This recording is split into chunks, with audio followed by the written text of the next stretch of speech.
विद्यार्थियों, हम मनुस्मृति के 7वें अध्याय का अध्ययन कर रहे थे। आज हम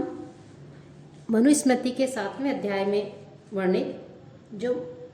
राजधर्म है, उस राजधर्म के अंतर्गत राजा को मंत्रियों की नियुक्ति किस प्रकार से करनी चाहिए, उनको नियुक्त करने में क्या कारण है, ब्राह्मण मंत्री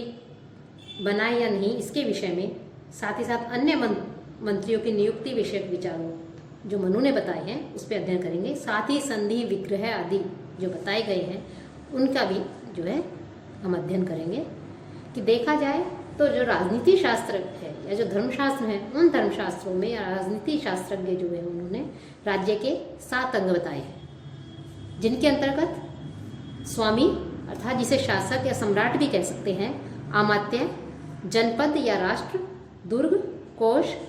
दंड और मित्र, ये 7 अंग जो है राज्य के बताए गए हैं। इन 7 अंगों को प्रकृति भी कहा जाता है और प्रकृति शब्द राज्यों के जो मंडल है उस मंडल के अंगों का भी द्योतक जो है वो कहा गया है। इस शब्द का संबंध मंत्रियों से भी है और कहीं कहीं इसका अर्थ प्रजा भी लिया जाता है। तो राज्य के 7 अंग जो बताए गए हैं, उन 7 अंगों में पहला अंग जो राजा है, स्वामी है, जिसे राजा भी कहा गया है, शासक है, सम्राट है, उसके विषय में महर्षि मनु ने जो वर्णन किया है उसका हम अध्ययन कर चुके हैं। अब जो मंत्री हैं उन मंत्रियों की नियुक्ति किस प्रकार से करें उसके विषय में अध्ययन करेंगे। कि राज्य के 7 अंगों में दूसरा अंग है अमात्य, जिसे हम सचिव या मंत्री भी कह सकते हैं। इन तीनों में कि अमात्य, सचिव या मंत्री कुछ भी कह सकते हैं, इनमें तीनों में कुछ कुछ अंतर भी हमें दिखाई देता है, लेकिन देखा जाए तो सामान्य रूप से ये हम इन्हें मंत्री कह सकते हैं। तो जो मंत्री है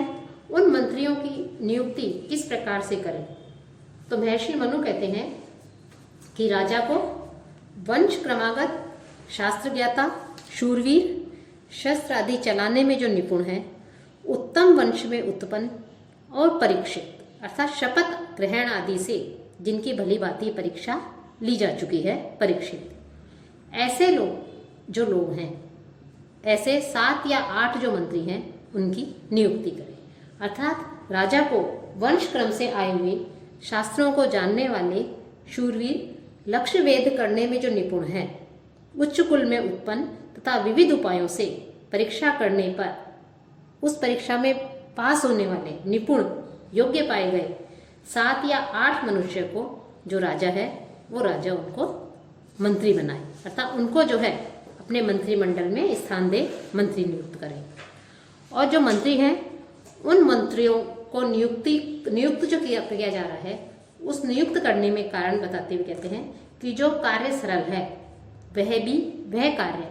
अकेले मनुष्य से किए जाने पर दुख से ही किया जाता है। अर्थात जो काम हम सुख से कर सकते हैं, जो काम सरल है, उस सरल काम को जो है अकेला मनुष्य करे दुख से ही किया जा सकता है। विशेष रूप से महान फल देने वाला जो राजकर्म है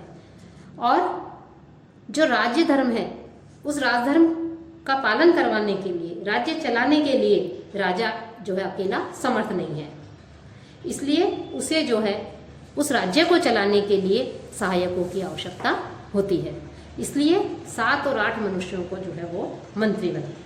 कि राजा मंत्रियों को नियुक्त क्यों करे, इसके लिए स्पष्ट कह दिया कि जो कार्य सरल है वह भी एक यदि सरल कार्य को करे तो उसके लिए अत्यधिक कठिन होता है। और विशेषकर महान फल देने वाला जो राजा है, उस राज्य को राजा जो है वो महान फल देने वाले राज्य को अकेला कैसे उस पर शासन कर सकता है, अपने नियंत्रण में कैसे रख सकता है, प्रजा की रक्षा कैसे कर सकता है, राज्य में सुव्यवस्था कैसे स्थापित कर सकता है, यह उसके लिए अत्यधिक कठिन कार्य है। अतः राजा को जो गुण सर्वगुण संपन्न है, जो वंश क्रमागत आदि जो गुण बताए गए हैं, उन गुणों से युक्त जो मनुष्य हैं उनको अपने जो है 7 या 8 मनुष्य को वो मंत्री बनाए। अब राजा उन मंत्रियों के साथ में जो मंत्री बनाए गए हैं उन मंत्रियों के साथ में सामान्य रूप से संधि का, विग्रह का, स्थान का, दंड, कोश, पूर्व राष्ट्ररूप जो स्थान है उस स्थान का और समुदाय का, राजभाग रूपी आय का, साथ ही गुप्ती का अर्थात अपनी और संपूर्ण राष्ट्र की रक्षा का, और प्राप्त जो भूमि है,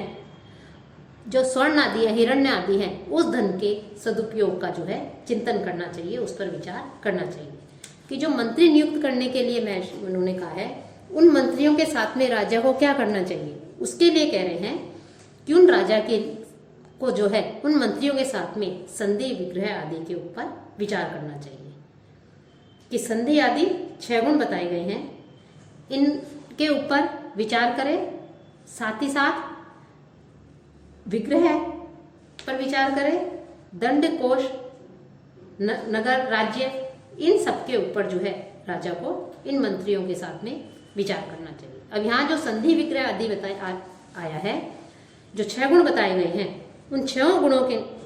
देखें, उनका चिंतन किया है महर्षि मनु ने आगे के श्लोकों में भी, कि जो 6 गुण हैं, उन 6 गुणों पर राजा को जो है मंत्रियों के साथ में सदैव चिंतन करना चाहिए, विचार करना चाहिए। 6 गुण क्या है? कि संधि, विग्रह, यान, आसन, द्वैधिभाव और संशय। कि संधि च विग्रहं च यानम आसनम एव च द्वैधिभावम संशयम च षड्गुण चिंतयेत सदा। तो इसमें जो संधि है, यहाँ जो संधि बताई गई है, उस संधि से तात्पर्य है कि राजा अपने और शत्रु के दोनों की सुख शांति के लिए, कि अर्थात राजा अपनी सुख शांति के लिए भी और शत्रु जो है उस शत्रु की सुख शांति के लिए भी जो है संधि का अपना सकता है। अश्व, सैनिक, शक्ति और स्वर्ण आदि जो धन आदि है, उसके द्वारा परस्पर में एक दूसरे की सहायता करने का निश्चय करना ही संधि है, अर्थात उसके साथ में संधि कर लेना। विग्रह कि युद्ध आदि के द्वारा विरोध करना, वैर भाव रखना। यान कि शत्रु के ऊपर कब चढ़ाई करनी चाहिए, कैसे उस पर आक्रमण करना चाहिए, कौन सा उचित समय है जब शत्रु पर चढ़ाई कर सकते हैं, उस पर आक्रमण कर सकते हैं, उसके लिए आगे बढ़ना। आसन कि शत्रु की उपेक्षा करके जो है सुरक्षित स्थान पर बैठ जाना और उचित प्रतीक्षा करना, उचित अवसर की प्रतीक्षा करना, और अवसर आने पर जो है उस पर चढ़ाई कर देना। द्वैधिभाव कि अपने कार्य की सिद्धि के लिए सेना को विभक्त करके द्विविध चेष्टा का प्रदर्शन करना, अर्थात सेना को 2 भागों में विभक्त करके कार्य करना। संशय कि शत्रु से दबाए जाने पर, कि शत्रु यदि प्रताड़ित करे और वो बलवान है, तो ऐसे स्थिति में उससे भी बलवान जो राजा है, पराक्रमी वीर जो राजा है, उस दूसरे राजा का आश्रय लेना।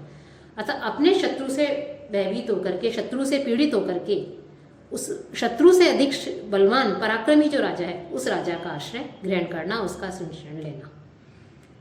इस प्रकार से ये जो 6 गुण बताए गए हैं, इन 6 गुणों में से जिसके ग्रहण करने से, जिस गुण का पालन करने से, जिस गुण को ग्रहण करने से शत्रु की हानि हो और अपनी वृद्धि हो, उसका भी राजा को भली भांति विचार करना चाहिए अपने मंत्रियों के साथ में, और फिर जो है उसको क्रियान्वित करना चाहिए। और ये इन्हीं को इसीलिए जो है 6 गुण कहा गया है। और राजा अपनी हानि और लाभ को विचार करके आसन, यान, संधि, विग्रह, द्वैध और संशय, इन सब का जो है राजा इनका को अपने कार्य में ले, इन सब का जो है वो पालन करे।